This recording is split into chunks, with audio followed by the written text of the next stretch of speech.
دوستان سلام، عصرتون بخیر. امیدوارم حالتون خوب باشه. صدای بنده رو اگه به خوبی دارین ممنون میشم که فیدبک بدین. مرسی، خیلی ممنون. سلام سلام، وقتتون بخیر، خسته نباشین. مرسی، خیلی ممنون. خب دوستان، من یه معرفی از خودم بکنم. من شاهین هستم. تقریبا فکر کنم نزدیک به یک ماه و نیم میشه که یه کامیونیتی ایجاد کردیم به اسم دیتا انجینیر گایز. خیلی خوشحالم که تو این گروه جوین هستین. ما تو این مدت دو تا وبینار برگزار کردیم و امروز اومدیم سراغ وبینار سوم در رابطه با رودمپ یک دیتا انجینیر به همراه بهار جان. من یه معرفی از خودم هم داشته باشم. من به عنوان دیتا انجینیر تو شرکت اسنپ گروسری مشغول به فعالیت هستم. قبلا دی بی ای بودم. الان تقریبا 2 سالیه میشه که سویچ کردم به سمت دیتا انجینیر و امروز در خدمتون هستم تا تجربه هایی که با هم داشتیم و بخوایم باهاتون به اشتراک بذاریم.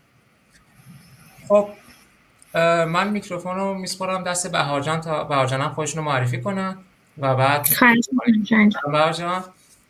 سلام همگی، روزتون بخیر. من بهار هستم، در حال حاضر دیتا انجینیر تو شرکت اوکالا و قبل از این تو علی بابا دیتا انجینیر بودم. امروز در خدمتتونم. امیدوارم که کلی چیزای خوب کنار هم دیگه یاد بگیریم. مرسی بهار جان که وقت در اختیار ما قرار دادی و همچنین بقیه دوستان که محبت کردن تو این وبینار شرکت کردن و حمایت کردن. خب شروع کنیم. من تصویرم رو شیر کنم. اگر اوکی بودی ممنون میشم فیدبک هم بدین.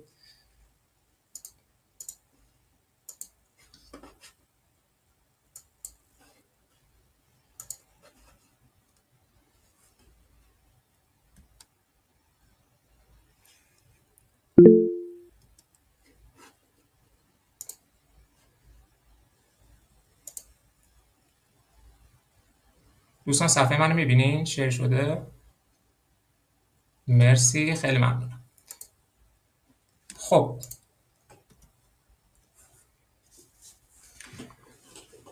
عرضم به حضورتون که ما روالمون رو اینطوری میریم جلو که زمان 45 دقیقه رو میذاریم برای بحث همین رودمپ و یک تایمی رو میذاریم در نظر میگیریم برای بحث پرسش و پاسخ. خب شروع میکنیم.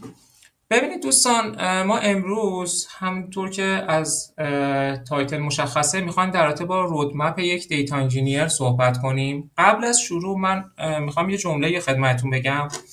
تعریف رودمپ برای پوزیشن دیتا انجینیر چه تو ایران چه خارج ایران به خاطر استکاش کمی با هم متفاوته و همچنین داخل ایران هم میتونه تعاریف مختلفی باشه. یعنی شاید بقیه دوستان رودمپ رو یه جور دیگه بخوان بچینن، حالا ما یه جور دیگه. من اصلا بحثم این نیستش که کدوم درسته کدوم غلطه. این تعریف ها میتونه متفاوت باشه و من و بهار جان میخوایم از رودمپ دیتا انجینیر رو از دید خودمون باتون به اشتراک بذارم. خب من و بهار جان رودمپ دیتا انجینیر رو مثل یک پازل میبینیم و نه مثل یه استپ که حتما باید یک سری مراحل بیاد از ابتدا. اول این دوره بریم، بعد حتما این دوره بریم، بعد حتما این دوره.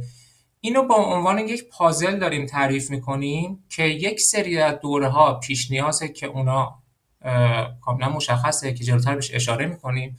بعد از اون یک سری از استپا هست که شما میتونین همزمان هم جلو ببرین. نیازی نیستش که شما بخواید به ترتیب اینا رو بخواید جلو ببرین که جلوتر خدمتتون توضیح میدم. خب ما برای شروع این وبینار نیازمند این هستش که یک سری از کانسپت ها و مفاهیم در رابطه با زمینه دیتا رو باهاتون به اشتراک بذاریم ممکنه که یک سری کانسپت ها برای یک سری از دوستان که باش آشنا باشن کمی کسل کننده باشه، ولی خب چون دوستان مختلفی ممکن تو وبینار باشن که تازه بخوان شروع کنن و تجربه نداشته باشن، برای همین مجبوریم که یک کلیتی از کانسپت ها بگیم و بعد بریم سراغ رودمپ. خب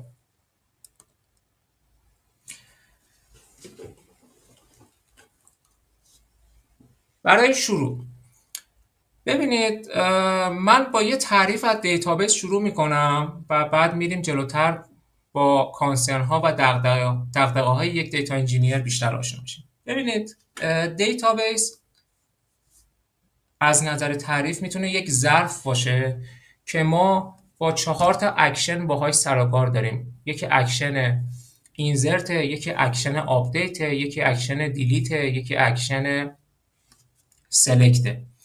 به این صورت هستش که برای مثال شما تو یک سایتی میرین عضو میشین، مثل سایت آمازون.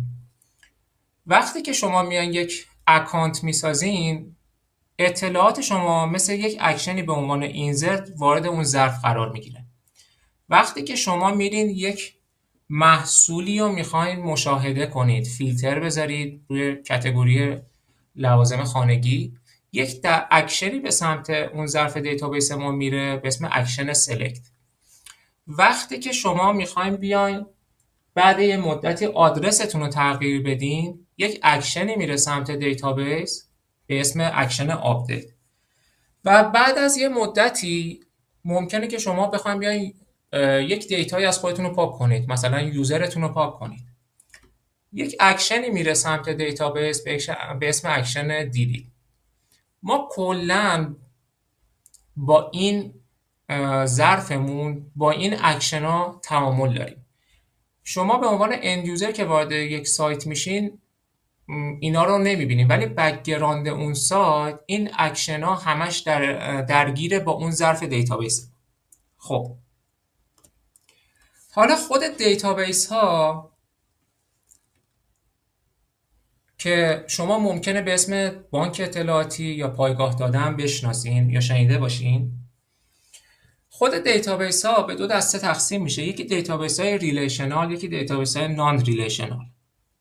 در همین ابتدا من یه جمله میخوام خیلی روش تاکید کنم که چون من این جمله رو زیاد شنیدم، گفتم همین ابتدا خدمتتون تاکید کنم که توی دیتابیس ها ما این جمله رو نداریم که بگیم یک دیتابیس از همه دیتابیس ها بهتره.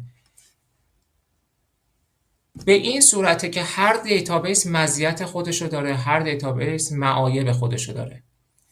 توی همین کاتگوری هم نمیتونیم بگیم که نان ریلیشنال بهتره یا ریلیشنال. هر کدوم به موقع مصرف خودشو داره، یوز کیس خودشو داره.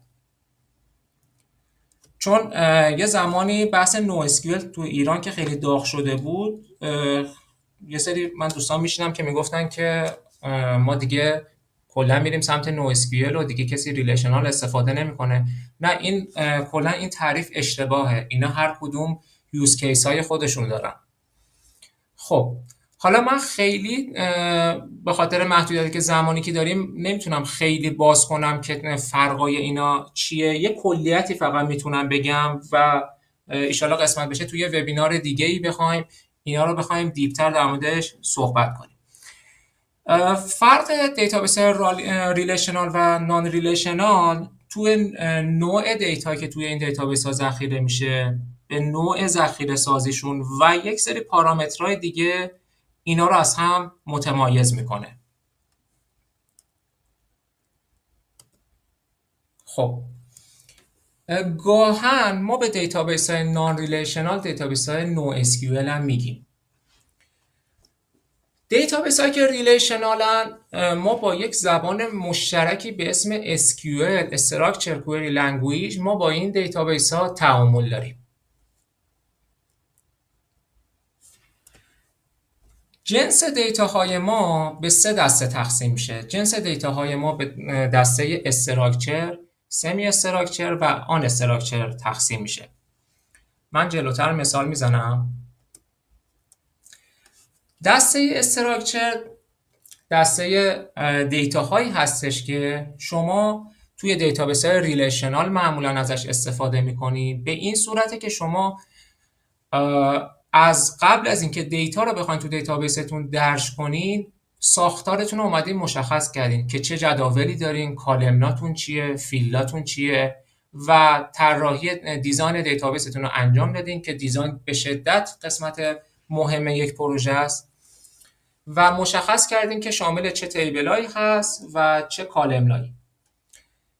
ولی توی دیتابیس های نان ریلیشنال که حالا گاهن بهش نو اسکیول هم میگیم، به این صورته که شما فلکسیبل هستین. نیاز نیستش که از قبل بیاین بگین که خب من جدولم حتما این فیلدا رو داشته باشه، حتما جنس کالمنام اینا باشه و ممکنه توی دیتا یه سری کالمن رو داخلش ولیو اینسرت کنین، تو یک داکیومنت بعدی، تو یک رپورت بعدی بخواین بیاین یه کالمنای دیگه یا داخلش دیتا اینسرت کنین. حالا توی دیتابیس ریلیشنال به این صورتی که ما به هر مقداری که وارد جدولمون میکنیم به یک لاینش میگیم یک رکورد. توی دیتابیس های نو اسکیول یا نان ریلیشنال به اینا میگیم داکیومنت. خب من به چند تا از دیتابیس هایی که خیلی حالا تو دنیا داره استفاده میشه، چه داخل ایران چه خارج از ایران، اشاره میکنم. یه سری از دیتابیس های ریلیشنال مثل SQL سرور، مای SQL، اوراکل که مای SQL و اوراکل جفتشون یک کمپانی هستن، DB2، پوستگرس و غیره. توی دیتابیس های نو SQL هم همینطور، مونگو، کاساندرا و دیتابیس های دیگه که من فقط به چند تا از اونا دارم اینجا اسمشون رو اشاره میکنم. ما یه سایتی هست به اسم DB Engine، نمیدونم تا حالا باش برخورد کردین یا نه، که میاد رنکینگ دیتابیس ها رو نمایش میده. این رنکینگ بر اساس محبوبیته و از بحث تکنیکال اینجا مطرح نیستش که اگه تو این رنکینگ اوراکل اول هستش پس بهترین دیتابیسه. نه، این از نظر سرچ کاربر، از نظر محبوبیتی که داره توی تاپ ترین قرار گرفته. البته بگم اوراکل واقعا دیتابیس قدرتمندی هم هست، ولی من اینجا اومدم یه دیتابیس هم میخوام بهش اشاره کنم به اسم کلیک هاست که نگاه کنید توی رنکینگ 37م. شاید تو نگاه اول بگین خب رنکینگ 37م شاید خیلی پایین باشه پس حتما دیتابیس قوی نیست. خیر، دیتابیس کلیک هاست با اینکه تو رنکینگ 37م هستش، الان چه داخل ایران چه خارج از ایران خیلی شرکت‌ها دارن ازش استفاده میکنن و به شدت هم قدرتمند هستش تو بحث رید و رایت. خب حالا که ما با کلیتی با دیتابیس ها آشنا شدیم، دیتابیس ها چی هست، میریم جلوتر. میخوایم با یک کانسپتی آشنا بشیم به اسم دیتا ورهاوس که یا به اسم انبار داده که احتمالاً اسمش رو شنیده باشید. این کانسپت از کجا پیش اومد؟ از این پیش اومد که ببینید ما به دیتابیس هامون که داره دائم داخلش آپدیت انجام میشه، دیلیت انجام میشه، اینسرت انجام میشه، ما به این دیتابیس ها یا به این نوع دیتا هامون میگیم OLTP. به این محیطمون میگیم محیط OLTP. توی محیط OLTP تو دیتابیسی که دائم داره آپدیت و دیلیت و اینسرت انجام میشه، شما همزمان نمیتونی بیاین یک گزارش‌های به شدت پیچیده یا سنگینی رو اجرا کنی. چه اتفاقی میفته وقتی شما همچین گزارش‌هایی بخواید اجرا کنید؟ اون دیتابیس رو تحت تاثیر قرار میده و باعث کندی دیتابیس و خیلی اتفاقات دیگه میفته که حتی ممکنه دیتابیس شما رو استاپ کنه. در همین منظور ما یه کانسپتی داریم به اسم دیتا ورهاوس که این دیتا ورهاوس خودش از جنس دیتابیسه. یعنی یکی از دیتابیس هایی که ما واسه پروداکشن استفاده کردیم، برای دیتا ورهاوس هم ما یه دیتابیس باید انتخاب کنیم. یعنی یک دیتا انجینیر باید اون دیتا ورهاوس رو انتخاب کنه که این دیتا ورهاوس دیتابیسش چی باشه، که باز جلوتر مفصل توضیح میدیم در این خصوص. حالا این دیتابیسی که ما انتخاب کردیم، ما میایم چیکار میکنیم؟ روزانه دیتا هامونو یک بار میایم منتقل میکنیم توی این دیتا ورهاسمون. برای مثال 12 شب که گذشت، نصف شب ساعت 1-2 که ترافیک سرورها کمتره، ما میایم دیتامون رو دامپ میگیریم یا به وسیله ابزار منتقل میکنیم روی دیتا ورهاسمون. خب حالا چرا اینجا منتقل میکنیم؟ دلیلش اینه که شما دیگه بیاید اون گزارش‌های پیچیده و تحلیلی و گزارش‌های سنگینی که داری میگیری دیگه از محیط پروداکشن، محیط لایوتون نگیریم، بیاین از دیتا ورهاوس بگیریم. بیاین از دیتا ورهاوس با خیال راحت بگیریم که روی دیتابیس پروداکشن هم افکتی نذاره. حالا شما وقتی داری دیتا رو به دیتا ورهاوس منتقل میکنی، ممکنه که سورس شما دیتابیس های مختلفی باشه. تو شرکت شما ممکنه دیتابیس MySQL داشته باشی، دیتابیس مونگو داشته باشی و چند تا دیتابیس دیگه داشته باشی. ممکنه یه سری فایل تکست داشته باشی، ممکنه یه سری فایل اکسل داشته باشی و هر فرمت دیگه. و منظور اینه که شما فقط از دیتابیس دیتا رو منتقل نمی‌کنید تو دیتا ورهاوس، میتونه سورس‌های مختلف دیگه‌ای هم باشه. پس یه دلیل استفاده از دیتا ورهاوس خدمتتون گفتم، همین بحث اینه که شما بخواید تو یک محیطی خیلی راحت‌تر بدون اینکه به محیط پروداکشن آسیبی برسونیم بتونیم گزارشامون رو بگیریم. دلیل دوم چی میتونه باشه؟ ببینید فرض کنید که شما تو شرکتتون چند تا پروژه دارین. مثال یه پروژه داروخونه داری، یه پروژه کتابخونه داری. بعد یوزر با کد ملی میاد تو پروژه داروخونه داره فعالیت میکنه، خرید میکنه، تو پروژه کتابخونه هم داره کتاب به امانت میبره. حالا فرض کنید که مدیر شما بگه که یه گزارش به من بده که این 10 تا کد ملی چه کتابایی به امانت بردن، چه داروهایی خریدن. خب اگه شما دیتا ورهاوسی نداشته باشی، مجبوری که بیای چیکار کنی؟ یک بار از دیتابیس داروخونه‌تون ریپورت رو بگیری، یک بار از دیتابیس ارزم به حضورتون کتابخونه اون ریپورت رو بگیری و بعدش بیا اینا رو با هم ادغام یا مرجشون کنی. خب ولی شما توی این فرایند میان چیکار میکنی؟ دیتا رو که داری میبرین سمت دیتا ورهاوس، این البته با توجه به بیزینس شماست، این قانون نیست، میتونی بیای اینا رو توی ساختار توی دیتا ورهاوس ببری. من میام میبینم ارتباط بین کتابخونه و داروخونه کد ملیه، میام اطلاعات رو به وسیله یک کد ملی میبرم توی دیتا ورهاوسم. حالا من توی دیتا ورهاوسم با یک کوئری، با یک گزارش میتونم بفهمم که این یوزر دیروز چه اکشنایی، چه اکتیویتی هایی داشته، چه داروهایی خریده، چه کتابهایی به امانت برده و غیره. خب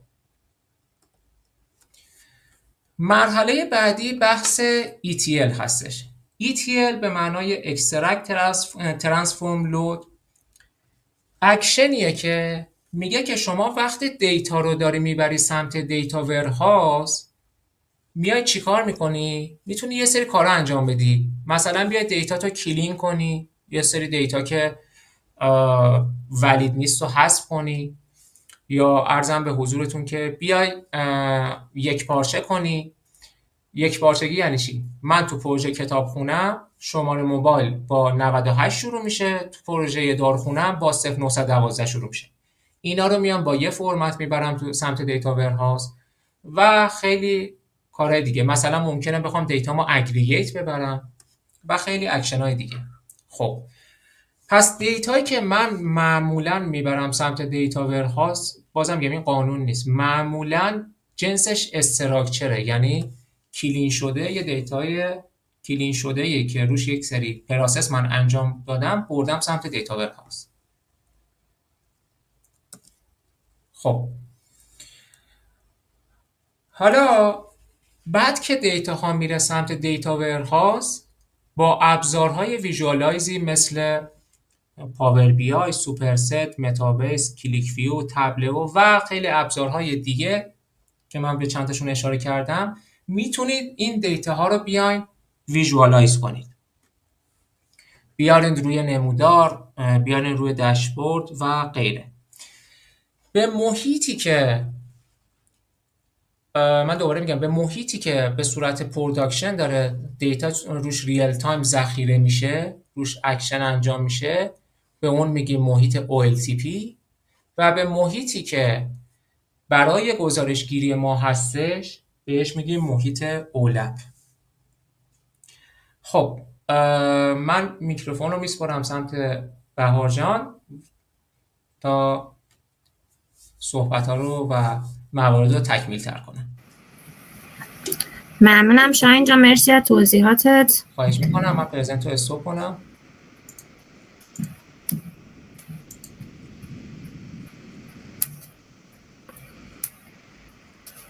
مرسی، بفرمایید. متشکرم.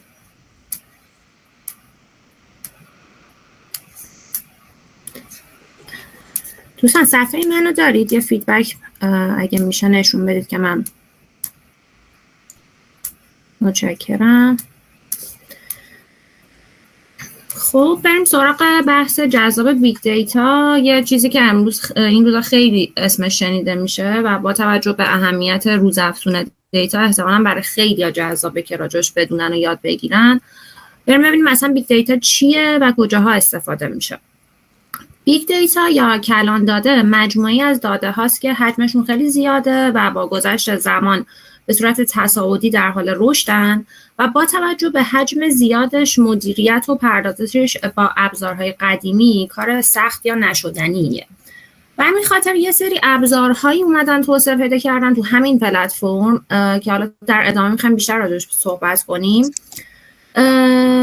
خب هر جایی که شما اسم بیگ دیتا رو بشنوید یا برید راجعش سرچ کنید که ببینید بیگ دیتا چیه، احتمالاً با یه مفهومی تحت عنوان 3V's یا 3 تا V برخورد میکنید. مشخصهای بیگ دیتا رو با چند تا V تعریف کردن که خب 3 تا از مهمترین هاش که تو اسلاید هم میبینید والیوم حجم، ورایتی تنوع و ولاسیتی سرعت.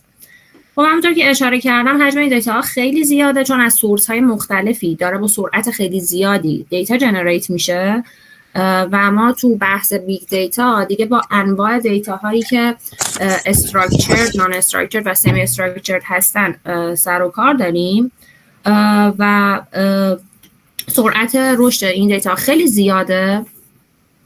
یه چند تا مثال میزنم از بیگ دیتا که یکم براتون ملموس بشه مثلا کجاها بیگ دیتا داره جنریت میشه. مثلا فضای اجتماعی اینستاگرام رو در نظر بگیرید با این تعداد یوزر و فعالیت های هر یوزر. خب تعداد دیتایی که از هر یوزر داره جنریت میشه خیلی زیاده در روز. یا میتونیم مثلا دیتا بانکی رو اصلا در نظر بگیریم، دیتا نزدیکتر که تو ایران هم باش سر و کار داریم که تو هر دقیقه حجم زیادی دیتا داره تولید میشه. خب این دیتا با توجه به حجمی که دارن، با توجه به سرعتی که داره این دیتا جنریت میشه، برای مدیریت این دیتا ها و بریم سراغ یه سری پلتفرم ها که برای همین دیتا ها طراحی شدن. چند تا مفهوم هستش که توی کار با بیگ دیتا بسیار حائز اهمیته. اولیش بحث دیتا پروسسینگ. دیتا پروسسینگ یعنی چی؟ دیتا پروسسینگ یا پردازش داده شامل تبدیل داده های خام به اطلاعات ارزشمند برای کسب و کارها که حالا این پروسش میتونه شامل جمع‌آوری و سازماندهی و تمیز کردن دیتا و تبدیل اون به فرمت های قابل خوندن باشه. توی بحث بیگ دیتا ما 2 مدل دیتا پروسسینگ رو باهاش سر و کار داریم، بچ پروسسینگ و استریم پروسسینگ. اول میگم که هر کدومش چه شکلی هن. بچ پروسسینگ یا پردازش دسته‌ای به پردازش بلاک‌هایی از دیتا اشاره داره که قبلا طی دوره زمانی ذخیره شدن. مثلا دیتای معاملاتی شرکت مالی رو در نظر بگیرید، طی هفته انجام شده و این دیتا تو هر روز حاوی میلیون‌ها رکورد هستن و حالا در نهایت به عنوان یه فایل یا رکوردها دیتا ذخیره شدن و ما میایم این رو به صورت یک بچ دیتا میاریم و به صورت یک جا پردازشش میکنیم. حالا استریم پروسسینگ چیه؟ نحوه پردازش دیتایی که شامل رسیدگی به دیتا به صورت ریل تایمه. یعنی به محض اینکه دیتا جنریت میشه ما اون دیتا رو پردازش میکنیم. برخلاف روش قبلی که میومد منتظر میموند یه بچ دیتا بیاد بعد پردازشش کنه، در این روش به صورت کانتینیوسلی دیتا ها در حال پردازش هستن و لیتنسی این روش خیلی پایینه، در حد میلی سکنده. و با توجه به اینکه الان دیتا ها دارن میرن، شرکت ها دارن میرن به این سمت که خب نیازمند اینن که به صورت ریل تایم ببینن که تو کسب و کارشون چه خبره یا به صورت ریل تایم از اون دیتا استفاده کنن، این استریم پروسسینگ خیلی الان حائز اهمیته و بیشتر ما داریم میریم به سمت اینکه استریم پروسسینگ انجام بدیم. و توی بحث دیتا ورهاوس همونطور که شاهین جان اشاره کردن، یه کسب و کار مثلا قبلا این شکلی بودش که مثلا میدادن دیتای یک روز رو آخر شب ETL میکردن و فردا ازش یه ریپورتی میگرفتن. اما الان خیلی جاها نیازمند اینن که تو همون لحظه‌ای که دیتا داره میاد ببینن چه اتفاقی داره میفته یا یه لیتنسی خیلی پایین. پس بحثی که بحث استریم پروسسینگ موضوعیه که توی بحث بیگ دیتا خیلی باید بهش توجه بشه. مفهوم بعدی مفهوم دیتا لیک. دیتا لیک یه فضایی متشکل از تمام داده های ساختار یافته و غیر ساختار یافته و همون سمی استراکچرده. دیتا لیک تفاوت بزرگی با دیتا ورهاوس که داره اینه که تو دیتا ورهاوس همونجور که شاهین جانم توضیح داد، دیتا ها معمولا و ترجیحاً به صورت ساختار یافته میرن توی فرمتی که ما طراحی کردیم ذخیره میشن. ولی دیتا لیک این شکلیه که دیتا های ما به صورت خام یا را دیتا میرن ذخیره میشن. حالا چرا اصلا ما از دیتا لیک استفاده میکنیم؟ دیتا لیک بعضی اوقات واسه ما مثل یه بکاپ داره عمل میکنه. به فرض من یه دیتایی رو ETL کردم آوردم توی ورهاوسم و بعدا میبینم که حالا یا این ETL اشتباه بوده یا اصلا این ساختار رو نمیخواستم و دیگه را دیتا هم وجود نداره. من نمیتونم برگردم عقب و دوباره ETL هم انجام بدم. اما اگه یه دیتا لیکی داشته باشم که همه دیتا هم اونجا ذخیره کنم با فرمت اولیه‌اش، هر زمانی که بخوام میتونم برگردم عقب و با اون فرمت دلخواهی که نیاز دارم تو اون لحظه مجددا دیتا رو بیارم. از طرفی بعضی وقتا واسه یه سری کارهای تحلیلی مثل ماشین لرنینگ و AI که حالا دیتا ساینتیست‌ها میخوان ازش استفاده کنن، دیتایی که ممکنه اونا احتیاج داشته باشن شاید این شکلی که ما آوردیم تو دیتا ورهاوس نباشه، شاید بخوان توی فرمت خاصی دیتا رو استفاده کنن و بهتره که ما را دیتا در اختیارشون قرار بدیم تا به هر شکلی که خودشون نیاز دارن این دیتا رو به کار ببرن. و به این شکل دیتا لیک رو میایم طراحی میکنیم که مثلا به صورت 2 سال هیستوریکال دیتا توش نگه میداریم و هر جایی که احتیاج شد ازش استفاده میکنیم. یه فرق دیگه شو دیتا ورهاوس اینه که دیتا ورهاوس طراحی میشه، دیتا آنالیست‌ها همون لحظه ازش استفاده میکنن، اما دیتا لیک رو زمانی که احتیاج باشه ازش سلکت میزنن. مفهوم بعدی که توی بحث بیگ دیتا زیاد شنیده میشه مفهوم دیتا پایپلاین. دیتا پایپلاین مجموعه ای از مراحل و فرآینداییه که دیتا رو از منابع مختلفی استخراج میکنه و به قالب دلخواه تبدیل میکنه و در نهایت در مقصد بارگذاری میکنه. تو بحث دیتا پایپلاین با چند تا کانسپت مهم روبرو هستیم: دیتا سورس، دیتا اینجستشن، دیتا ترانسفورمیشن، دیتا لودینگ و ارکستریشن. حالا فرق اینا چیه؟ چی هستن اینا؟ دیتا سورس که میتونه منابع مختلف دیتا باشه که حالا میتونه همون دیتابیس های ریلیشنال یا نو اسکیول هایی باشه که شاهین جان اشاره کرد، میتونه فایل باشه، هر چیزی که به عنوان منبع دیتا به ما معرفی میشه. مرحله دیتا اینجستشنش پروسه دریافت دیتا از اون سورسه که حالا با ابزارهای مختلفی میتونید این کار بکنید که توی بحث بیگ دیتا و دیتا انجینیرینگ پایتون یه زبان و ابزاریه که خیلی پیشنهاد میشه که ازش استفاده کنید، برید سمتش. خیلی جاها میتونه با توجه به لایبرری هایی که داره کمکتون کنه. بحث بعدی بحث دیتا ترانسفورمیشن. ترانسفورمیشن شامل هر تغییراتی در دیتا میشه، مثل کلینینگ و ولیدیتینگ، و که باز هم اینجا یه ابزاری عین پایتون و لایبرری پنداس خیلی میتونه کمکتون کنه. من دارم بهتون کیورد میدم که بتونید بعداً برید تو دا پوینت سراغش. بحث بعدی بحث دیتا لودینگشه که حالا توی اون مقصد بارگذاری میکنه، و آخرین موردش ارکستریشنه. ارکستریشن این قسمت کلا بخش گردش کار و زمانبندی رو به عهده داره و میاد اون اجرای مناسب و هماهنگی رو به ما گارانتی میکنه. اینکه چه زمانی اجرا بشه، اصلا چند وقت یه بار این دیتا پایپلاین اجرا بشه، این چیزهایی که به عهده ارکستریشن. خب حالا این مباحث رو بهتون توضیح دادم. یه چند تا ابزار میخوام تو هر بخشش معرفی کنم. خب همونجوری که میدونید و شنیدید، خب ابزار تو بحث بیگ دیتا خیلی زیاده. آیا لازمه که همش رو یاد بگیریم؟ آیا همش به کارمون میاد؟ نه، همش رو لازم نیستش که یاد بگیرید، ولی نیازه که با همش آشنا باشید واسه موقع‌هایی که میخواید بیاید مقایسه کنید و یه ابزار مناسب استفاده کنید، چون هر کدوم از این ابزارها یه سری مزیت‌ها و معایب نسبت به ابزارهای دیگه دارن.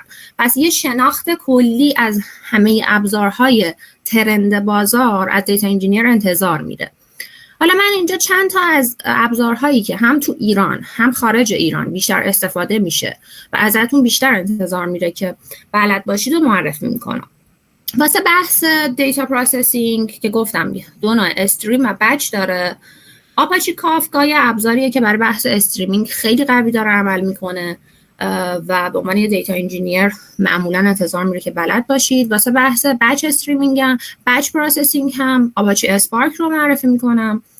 واسه بحث دیتا لیک که همه دیتاهاتون رو یه جا ذخیره کنید، مینای او خیلی ابزار قوی هستش. خب ابزار زیاده، مثلا هدوپ هم احتمالاً خیلی شنیده باشید، ولی خب داریم میسن فیلم که معمولاً دیگه زیاد تو ایران استفاده نمیشه.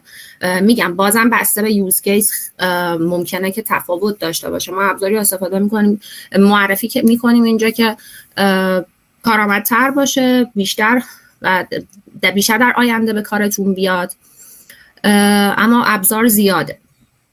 واسه بحث دیتا پایپلاین و ارکستریشن هم آپاچی ایرفلو یه ابزاریه که یه زبانی خودش داره به اسم دگ که توی اون هم پایتون استفاده میشه که هم واسه بحث کلا ارکستریشن، هم گاهن واسه بحث همون اینجست دیتا و لود دیتا میتونید ازش استفاده کنید. یه توضیح کلی هم بدم راجع به اینکه کلا خوبه که دیتا انجینیر چیا بلد باشه، چیا لازمه که بلد باشه. بخوان یه دیتا انجینیر ازتون انتظار میره که SQL رو کامل بشناسید، نو SQL ها رو کامل بشناسید، حداقل با یه نو SQL کار کرده باشید. پایتون خیلی به کارتون میاد، هم واسه بحث دیتا پایپلاین، هم واسه بحث ترانسفورمیشن. با داکر باید بتونید کار کنید، کار با داکر رو بلد باشید، گیت رو باید بشناسید، بتونید باهاش کار کنید. لینوکس رو در حد مقدماتی، در این حد که بتونید مثلا یه سری چیزها رو ستاپ کنید و از نرم افزار رو استفاده کنید، باید بلد باشید. بیگ دیتا رو که بهتون توضیح دادم کدوم قسمتش های از اهمیته و چه تولز هایی رو برید یاد بگیرید. تو بحث دیتا ویژوالایزیشن هم حالا درسته که تو خیلی از شرکت‌ها این شکلیه که دیتا آنالیست ها با دیتا ویژوالایزیشن سر و کار دارن، ولی به عنوان یه دیتا انجینیر خوبه که یه سری ابزارها رو بشناسید، چون شاید بحث ستاپ کردنش یا یه سری کانفیگ ها به عهده شما باشه. من پاور بی آی و سوپرست و متابیس رو پیشنهاد میکنم و از طرفی باید با دیزاین دیتابیس آشنا باشید، چون که واسه بحث همون طراحی ورهاوس، حالا مثلا تو SQL باید بتونید جداول بهینه طراحی کنید و یه بخشی از دیزاین رو خودتون انجام بدید. یه قسمتی از ادمین دیتابیس هم باید بلد باشید، مثلا واسه بحث‌های دسترسی، بحث‌های بکاپ، ریکاوری، که یه زمانی که حالا مثلا خودتون دارید کار میکنید یا مجبور به این هستید که بکاپ بگیرید یا بکاپ ریکاوری کنید، شاید مثلا دی بی ای ها یا در دسترس نباشن یا اینکه اصلا توی یه سری شرکت ها این شکلیه که به عهده خودمون تیم دیتا یا بی آیه که مثلا از دیتابیس هاشون بکاپ بگیرن. پس انتظار میره که این مباحث رو بلد باشید. خب من فعلا مطالبم توی این بحث تموم شد. شاهین جان ادامهش رو. بله مرسی بهار جان، خیلی ممنون توضیحاتی که دادی. خب همونجور که بهار جان در رابطه با انتخاب ابزار صحبت کردن، من میخواستم چند تا کامنت بگم خدمتتون. مرسی بهار جان. عرضم به حضورتون که ببینید وقتی که به عنوان یه نفر که تازه بیاین تو زمینه دیتا انجینیر، ابزارها خیلی زیادن، ولی نباید از این بترسیم که خب من باید همه اینا رو بلد باشم. نه، واقعیتش اینجوری نیست. من یه مثال میزنم. توی ابزارهای ویژوالایز ببینید به این صورته که پاور بی آی داریم، کلیک ویو، تابلو، متابیس، سوپرست و غیره. شما یک دونه از اینا هم وقتی اگر روی اون اوکی باشین، مسلط باشین، نه حالا بگم خیلی دیپ، کانسپتاشو بدونید، اگر بعداً بخوایم برین سراغ یه ابزار دیگه‌ای براتون یه چیز متفاوتی نیست. کانسپت ها همونه، فیچرها کم و زیاد میشه. یه جا یک کدوم مزیت داره، یه جا یک کدوم دیگه مزیت داره، یه جا یک کدوم دیگه معایب داره. این از این.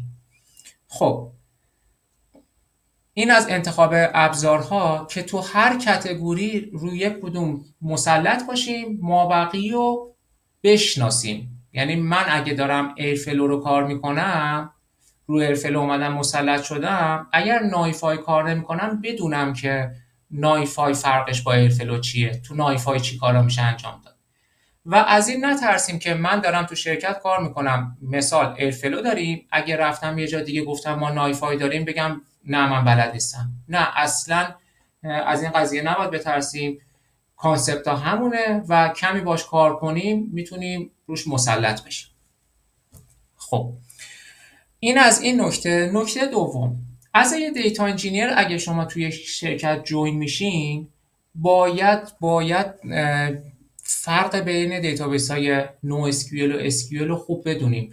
فرقش فقط تو جنس دیتا نیستش، تو پارامترهای دیگه هست، مثل منابعی که شرکت در اختیار شما میذاره میتونه تعیین کنه که شما به کدوم سمت بریم. جنس دیتا، یوز کیس ها، این که ما میخوایم سراغ ریل تایم بریم، دغدغمون چیه، ریل تایم واسه مد نظر یا ریپورت های اگریگیت مد نظر و حجم دیتا زیاد مد نظر. این پارامترهایی که باید بدونیم، اطلاعات رو بگیریم و طبق اون باید بیام یک دیتابیس رو واسه دیتا ورهاسمون انتخاب کنیم.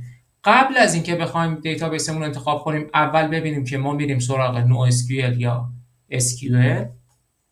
البته کاتگوری های دیگه هم داریم. حالا من این اصلی ها رو دارم خدمتتون میگم، من الان نمیگم که بیشتر درگیرش نشین. این دوتا کاتگوری جز اصلی ها هستش. بعد از اینکه این کاتگوری مشخص کردیم و حالا مرحله بعد ببینیم که مثال اگه من اومدم SQL رو انتخاب کردم، بیام حالا پستگرس رو انتخاب کنم، کلیک هاوس رو انتخاب کنم. حالا کلیک هاوس توی کاتگوری کالم اورینتد هستش. اوراکل رو انتخاب کنم، مای اس کیو ال رو انتخاب کنم و خیلی پارامترهای دیگه. ببینید من ممکنه توی پروژه بیام دیتابیس اوراکل رو استفاده کنم، خیلی پرفورمنس خوبی بگیرم، خیلی اوکی باشه، ولی برم توی پروژه دیگه یه جنس دیتا دیگه، یه سری یوز کیس های دیگه، اصلا پرفورمنس خوبی نگیرم. پس بازم دارم تاکید میکنم که هر دیتابیسی تو هر یوز کیسی میتونه مزیت و معایب خودشو داشته باشه. خب حالا کیورد دیگه که بخوام خدمتتون بگم، خود دیتا ورهاوس خودش تو دلش طراحی‌های مختلف داره که شما بتونید چطوری اون دیتاتون رو طراحی کنید، از چه مدلی استفاده کنید. برین سمت مثلا مدل استار، گالاکسی، اسنوفلیک دیتا والت و خیلی مدل‌های دیگه، یا اصلا بیاین شبیه ساز همون پروداکشنتون باشه. اینا باید تعریفاشو بدونید، کانسپت‌های اصلی توی طراحی دیتا ورهاوس رو باهاش آشنا بشید. جدا از اون، واسه بحث معماریتون شما باید، اگر یک شرکتی جوین میشین که اصلا دیتا ورهاوسی نداشته تازه میخواد راه بندازه، شما باید یه سری اطلاعات که جمع کردین، جنس دیتا چجوریه، منابع چجوریه، آیا سمت اوپن سورس باید بریم آیا نباید بریم، این اطلاعاتی که جمع کردین حالا یک معماری باز خودتون میکشین و هی از خودتون باید سوال بپرسین. ببینید توی معماری بی آی قانون نیستش که من حتما باید دیتا ورهاوس داشته باشم، من حتما باید دیتا لیک داشته باشم، من حتما باید جفتشو داشته باشم. اینا همه متفاوته با توجه به شرایط. ممکنه یه پروژه فقط دیتا لیک داشته باشه، ممکنه یه پروژه فقط دیتا ورهاوس داشته باشه، ممکنه پروژه هم دیتا لیک داشته باشه هم دیتا ورهاوس داشته باشه. ممکنه یه پروژه بیاد بگه که من میخوام بابت هر کدوم از سرویسام بیام سرور جدا بگیرم. یه جا دیگه میگه نه، من محدودیت دارم، با 2 تا سرور باید همه اینا رو بیام راه اندازی کنم.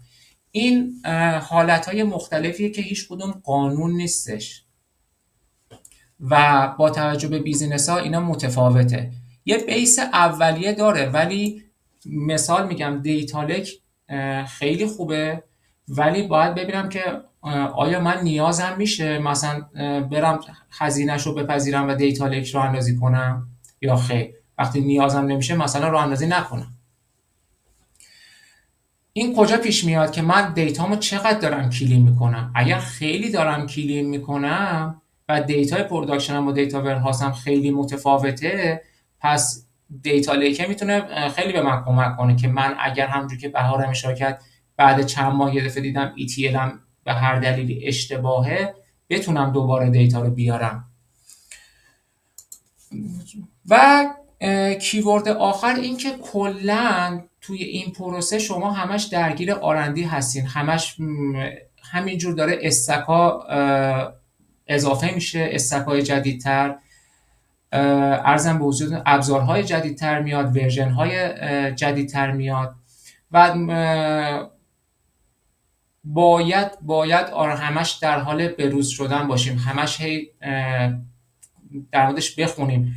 ببینید خیلی نمیخواد رو خیلی مسائل بیایم دیپ بشیم. اگر یه دیتابیس جدید اومد، خب من پستگرس نمیدونم، برم خب بشینم 0 تا 100 پستگرس رو بخونم؟ نه، نیازی نیست.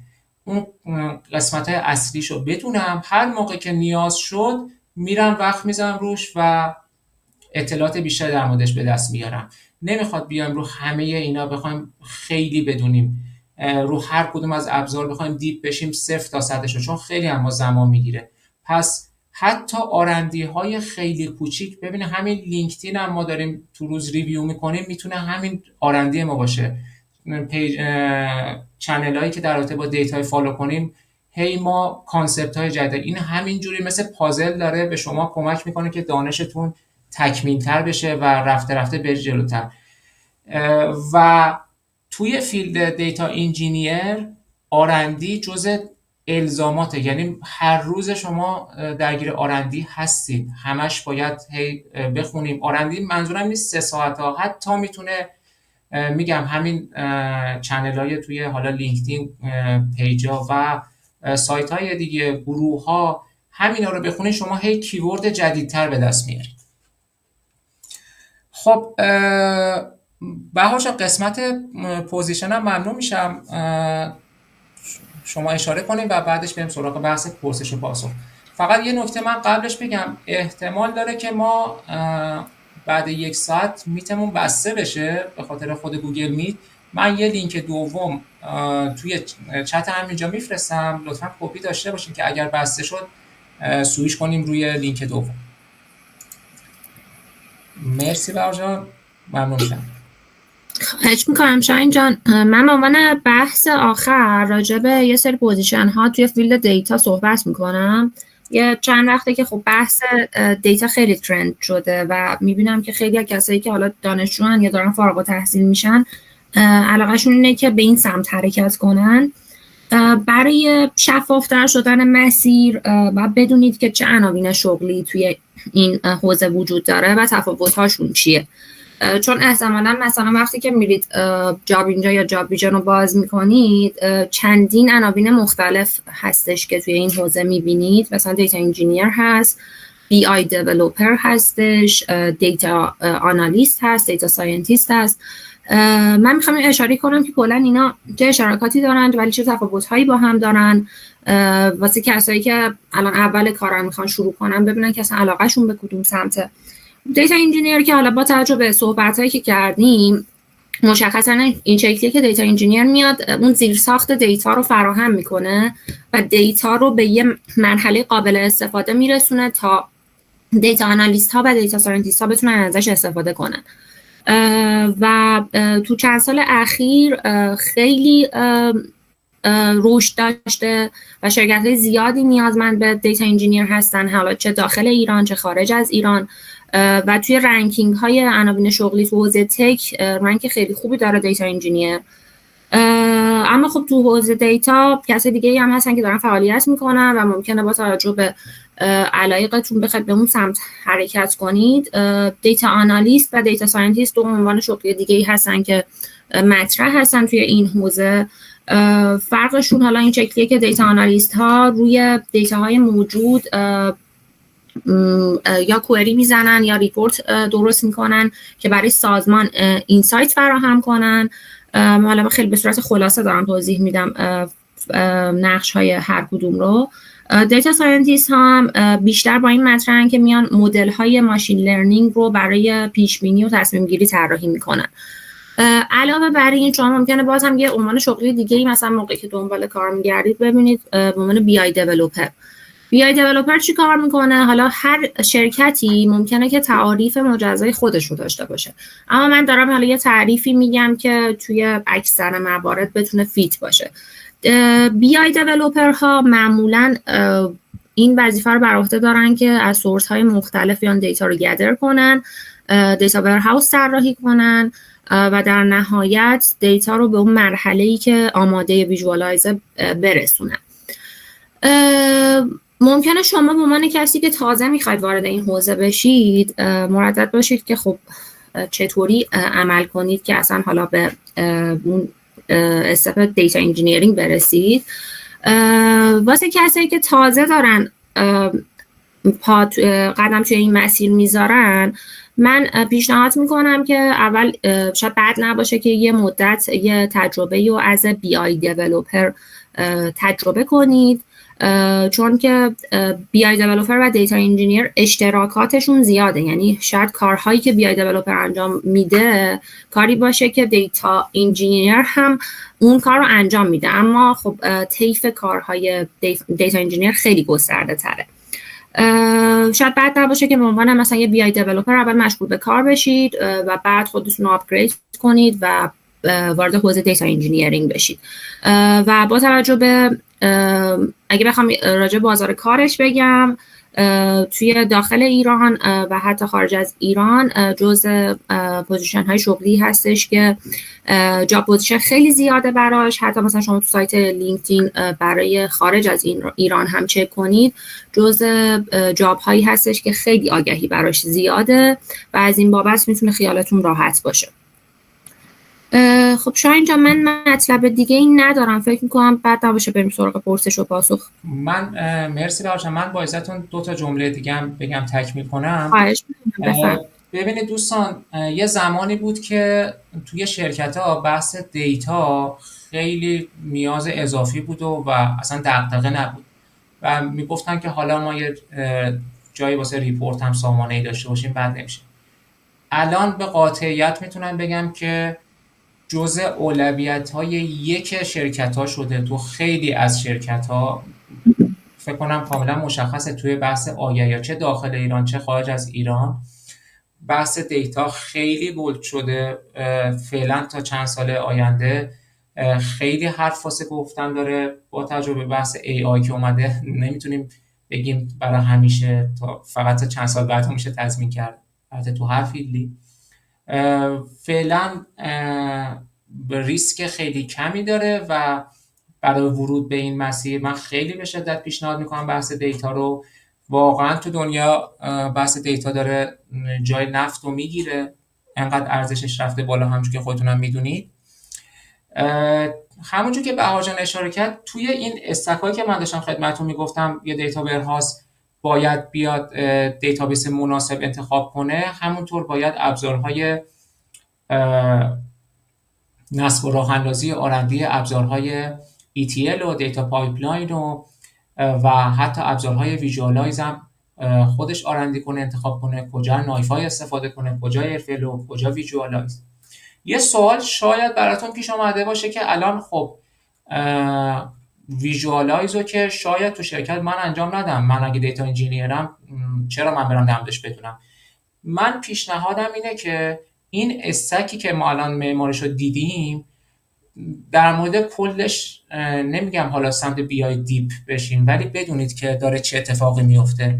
اینا از این بابت میگم که من نوعی اگر ندونم که سمت بی آی، یعنی یه بی آی دیولپر دقیقاً میخواد با دیتا چه اکشنی انجام بده، نمیتونم دیتای خوبی بهش برسونم. برعکسش هم همینطور، اگه یه بی آی دیولپر ندونه که دیتا انجینیر چجوری دیتا رو آورده، نمیتونه گزارش خوبی بگیره.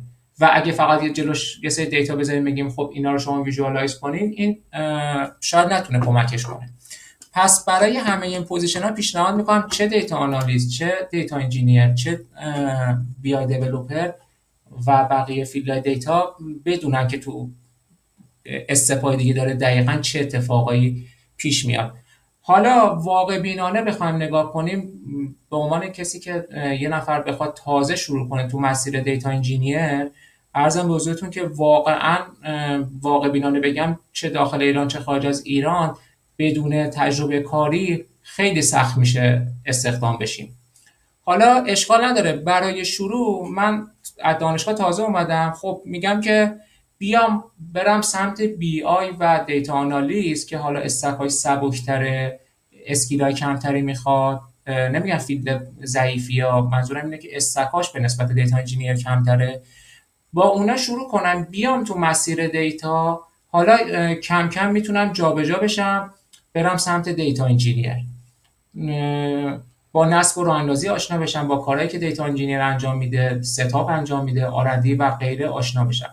و اینم بگم اگر شما برین سمت دیتا آنالیست از مسیرتون دور نمیشین، همه اینا همپوشانی دارن، یعنی دیگه فیلد خیلی متفاوتی نیست. این به این فکر نکن که خب من دارم اشتباه میرم، نه، مطمئن باشین اگه شما یه دیتا آنالیست بشین بعد برین سمت دیتا انجینیر، اون تجربه که توی دیتا آنالیست داشتین خیلی کمکتون میکنه، چون همپوشانی زیاده توی این قضیه. فکر میکنم چیزی رو از قلم ننداختیم. البته من عذرخواهی میکنم که ببخشید ما یه سری مباحث رو به خاطر محدودیت تایم مجبور بودیم کلی بهش اشاره کنیم، کم کاسی بود، ببخشید. بریم سراغ پرسش و پاسخ، ما در خدمتتون هستیم.